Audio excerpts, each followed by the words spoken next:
係我哋咧中年好聲音3年紀最大嘅一個，今年已經係81歲啦。我哋有請羅秀蘭小姐。我講你先。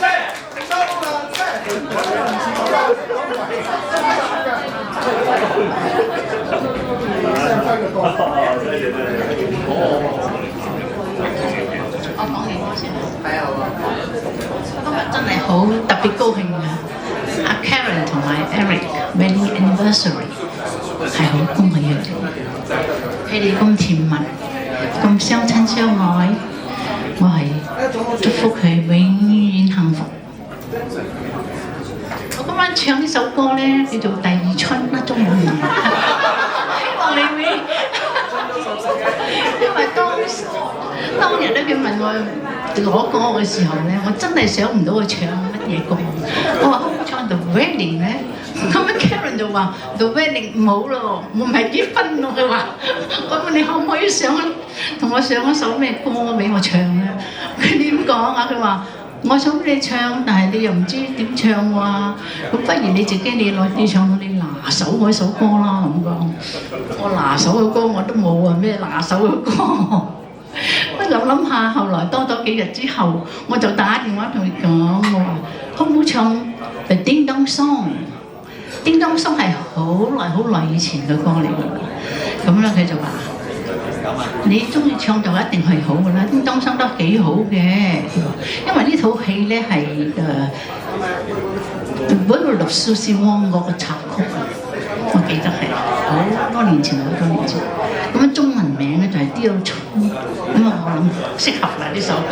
OK， 我而家希望唔好悶到你啊！呢啲咁嘅 oldies，OK。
81歲，可以又唱又跳。